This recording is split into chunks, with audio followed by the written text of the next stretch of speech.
Una de las cosas sorprendentes en la Biblia es que en ninguna parte le promete que Dios ajustará cuentas a su favor en algún momento de su vida.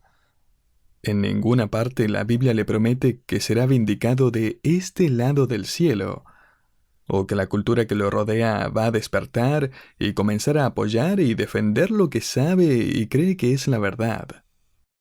Pero al mismo tiempo es bastante sorprendente que la Biblia no le dé al creyente el derecho de abandonar su cultura y meterse a alguna comunidad aislada en la cima de una montaña.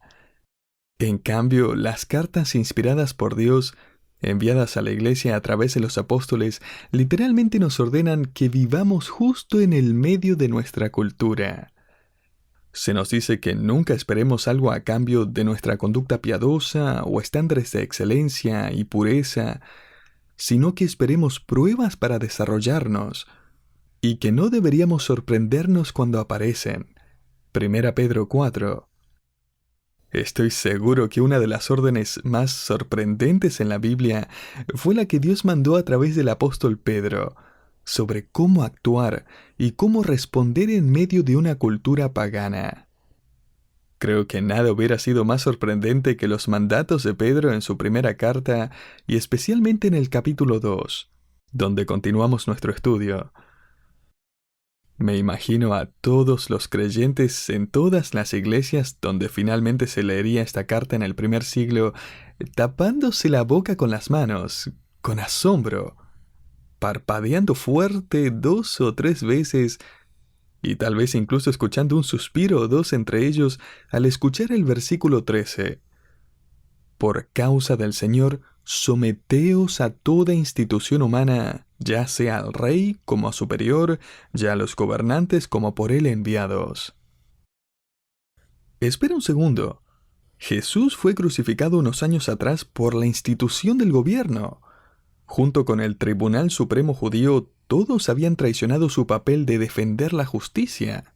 De hecho, el último gobernador que Jesús vio antes de ser brutalmente ejecutado en la cruz era un tipo corrupto, que se lavó las manos para indicar que no tenía nada que ver con la injusticia que estaba permitiendo.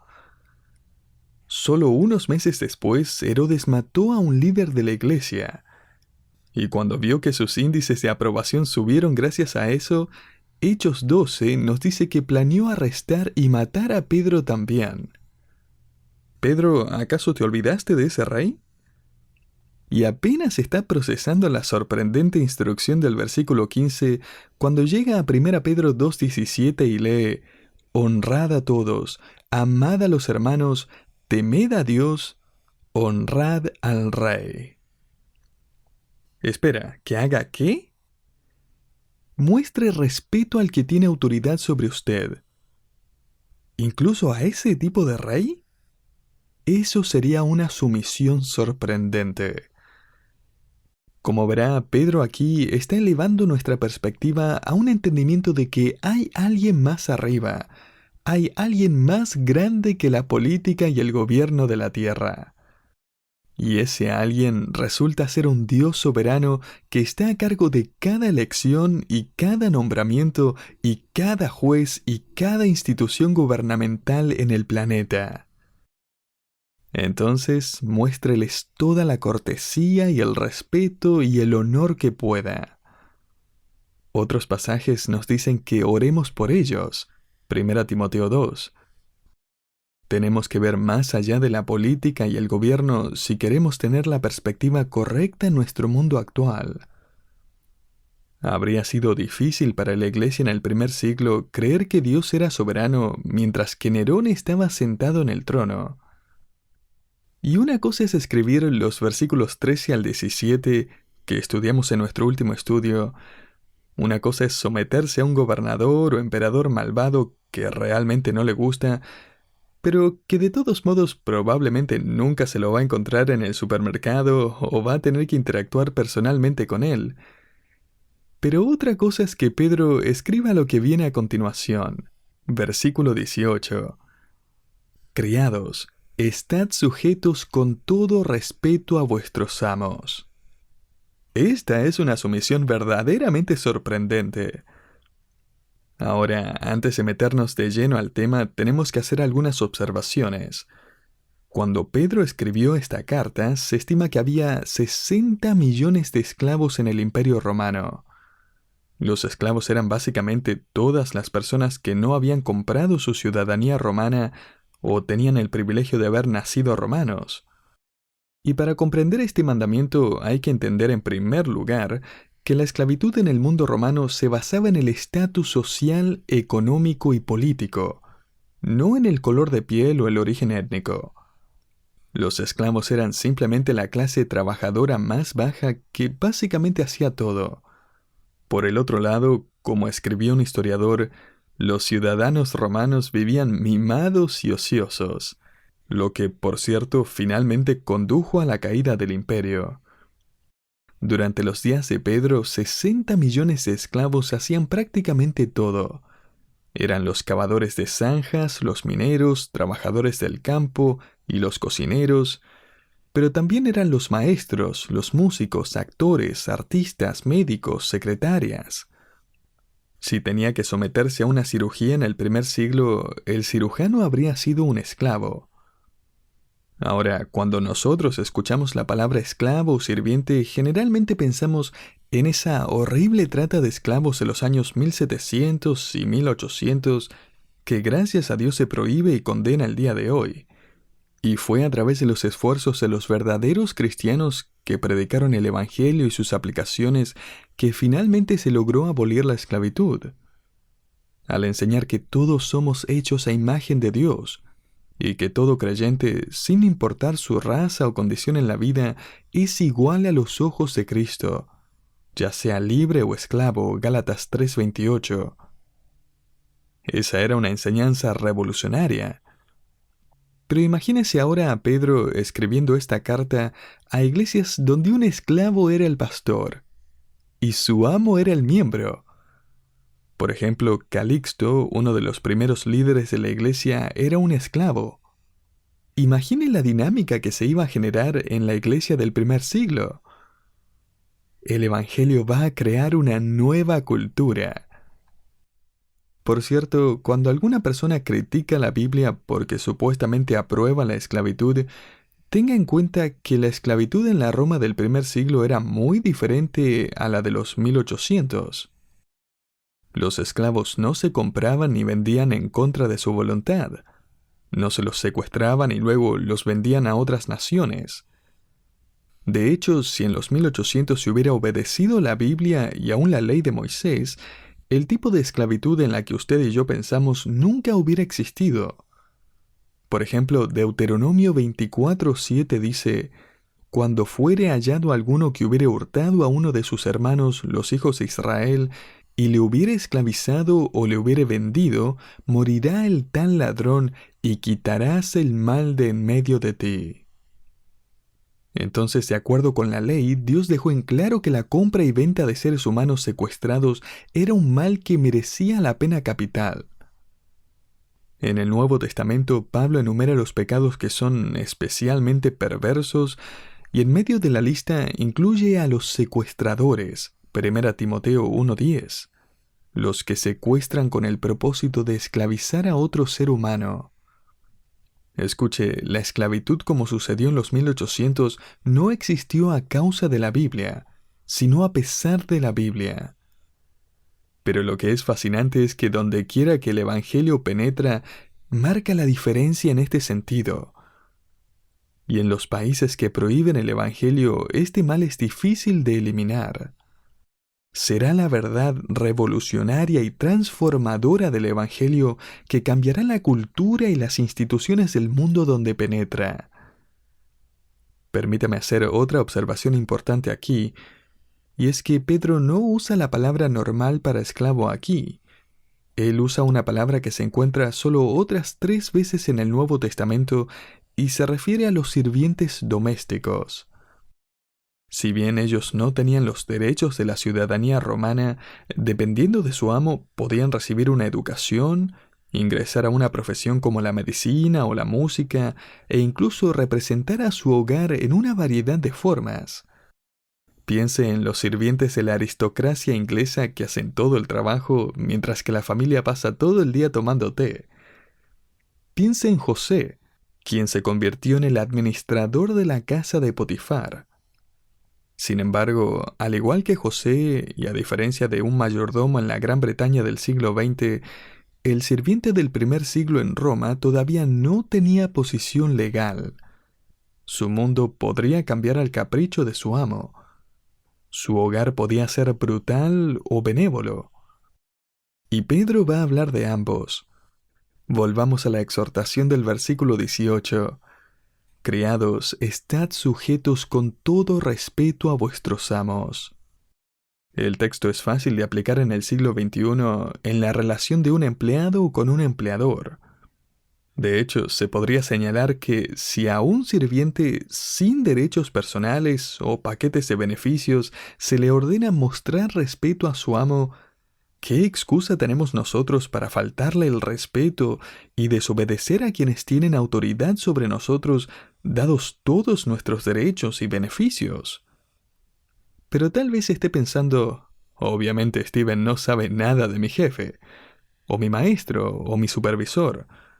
Quiero decir, no tienes idea de lo insoportables que son. Bueno, Pedro sabía que estaría pensando en eso. Fíjese en el versículo 18. Criados, estad sujetos con todo respeto a vuestros amos, no solamente a los buenos y afables, sino también a los difíciles de soportar. Qué divertido, ¿no? La palabra traducida difíciles de soportar en griego es escolios, que significa torcido o difícil de manejar. De allí se deriva la palabra escoliosis, que es cuando la columna vertebral está torcida. Y vaya si no es difícil vivir con eso. Seamos realistas. Naturalmente le mostramos respeto al gerente para quien es fácil trabajar.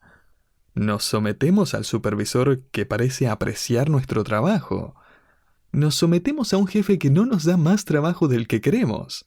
No necesitamos un mandamiento para hacer eso. Para amar a los que nos aman y respetar al respetuoso, para ser bondadoso con los de buen corazón y trabajar duro por aprecio por aquellos que lo aprecian.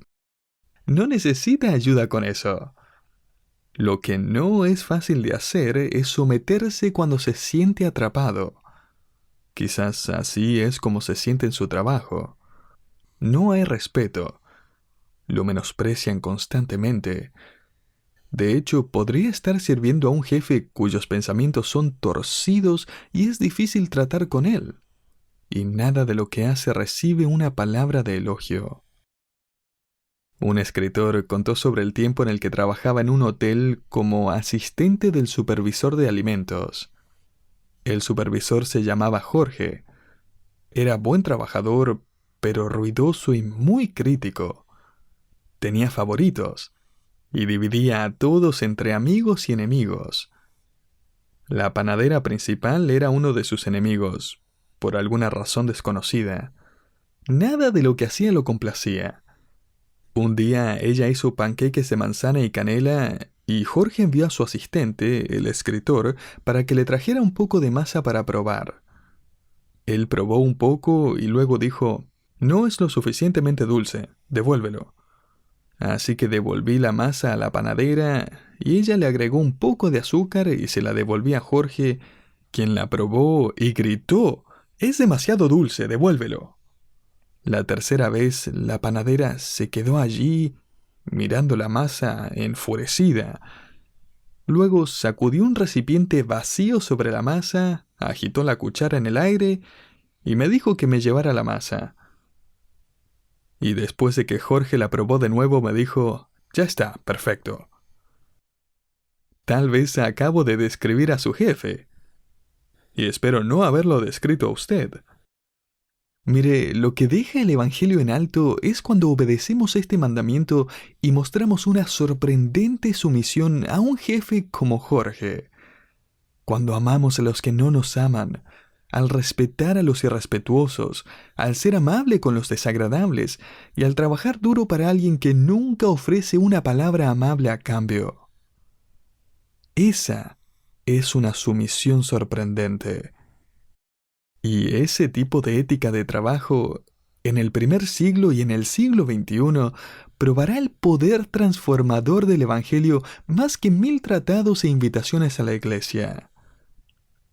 Usted se encuentra trabajando en un mundo que atesora la independencia y la autonomía y los derechos personales, y le encanta criticar a la autoridad quien quiera que sea.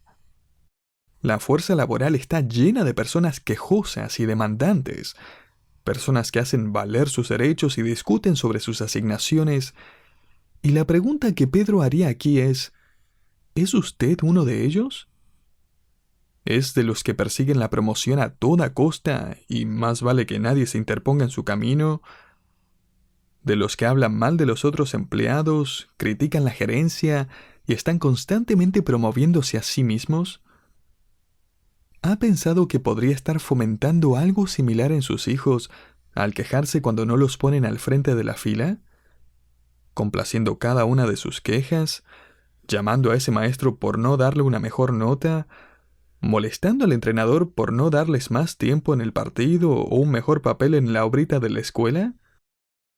De esa forma les está enseñando a aferrarse al tipo de gloria equivocada, a buscar a la persona equivocada. ¿Y sabe qué más?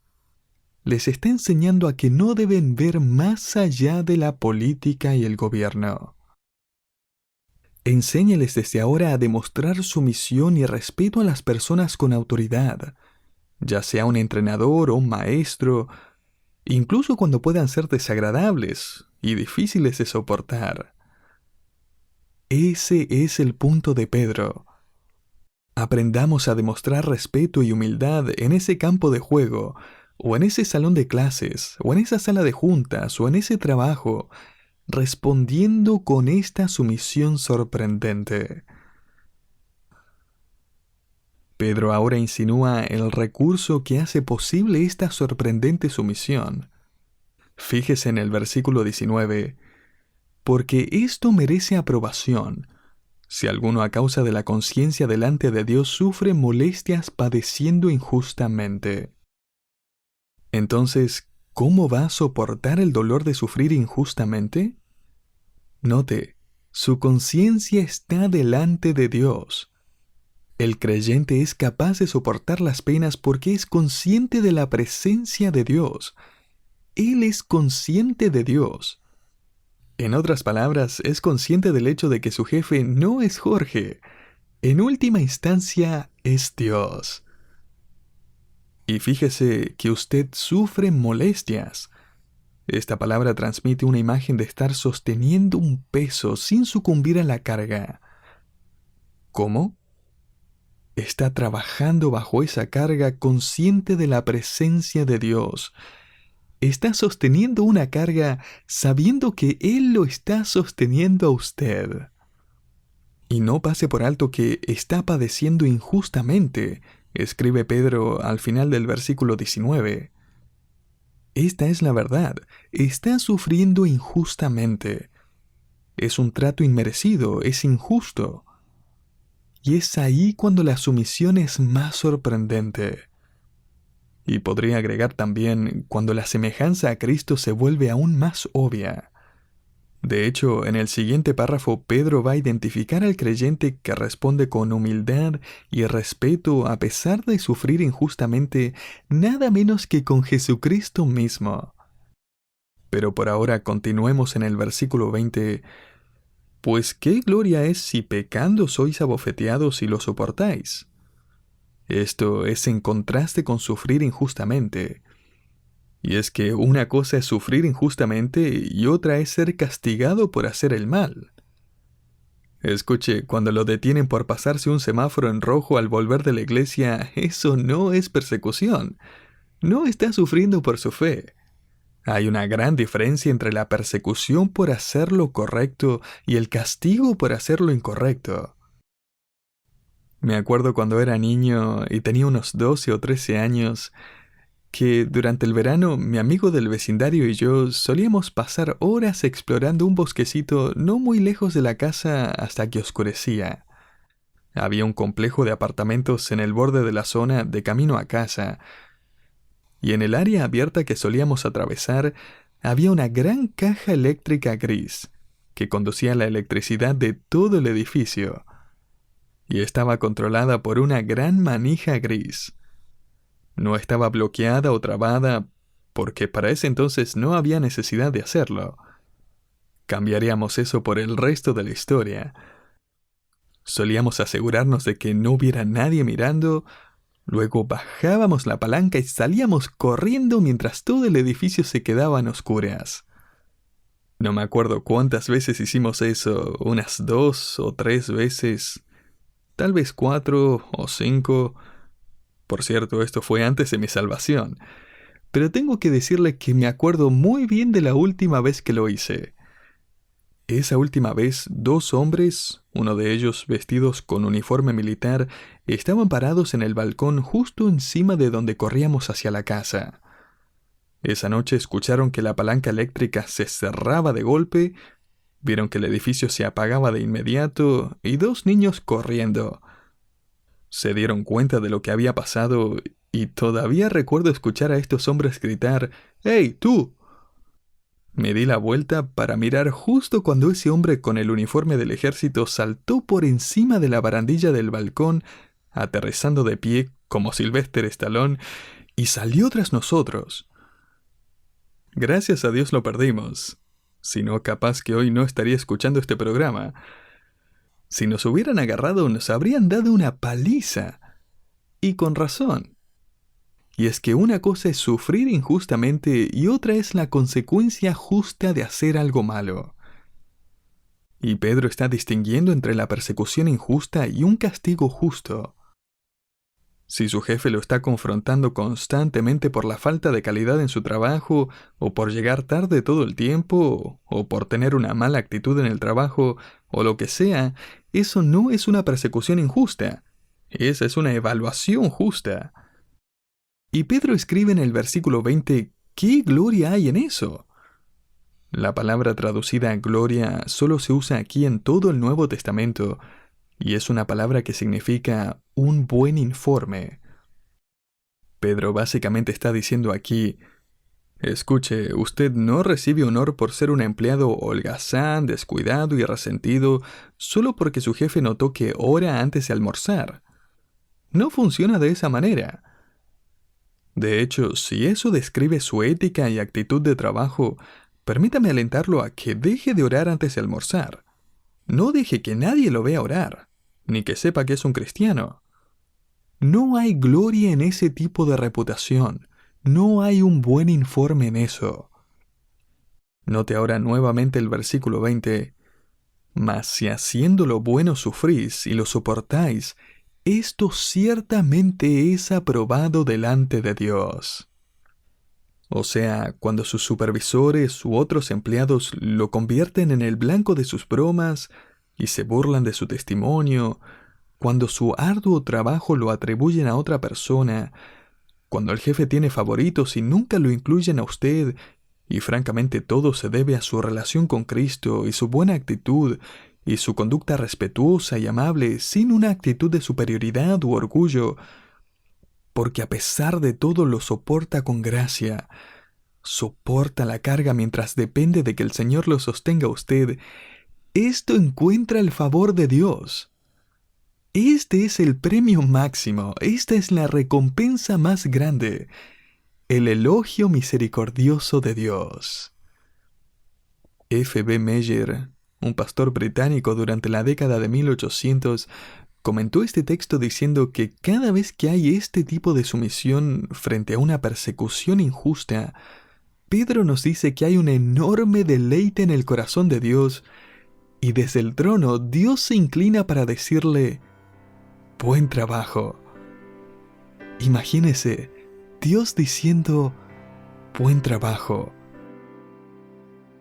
Por la forma en que manejó ese ataque personal, por la forma en que respondió a esas palabras desagradables, por la forma en que trabaja fielmente en medio del desprecio, por la forma en que trata a su jefe con respeto, por demostrar lo que todo el mundo sabe que es una sumisión sorprendente. Buen trabajo. Y usted puede vivir así porque ve más allá de toda la política y el gobierno. Usted sabe que en última instancia no hace ese trabajo para el profesor Jorge, o trabaja duro y con excelencia para el jefe Jorge. No vive mostrando sumisión y respeto para el rey Jorge, porque nunca se trató realmente de Jorge, siempre y en última instancia se trataba del Señor. Déjeme preguntarle, ¿quién es ese Jorge en su vida? ¿Y qué va a hacer con él o ella mañana? ¿Cómo va a actuar y a responder, hablar, obedecer, servir? Y cuando al final de un largo día de trabajo, habiendo soportado la injusticia con gracia, recueste su cabeza sobre su almohada, quiero que recuerde que el Señor está diciéndole: muy bien, buen trabajo. Por hacer lo correcto y soportarlo con paciencia, esto recibe la aprobación de su amado Dios, quien le dice: bien hecho.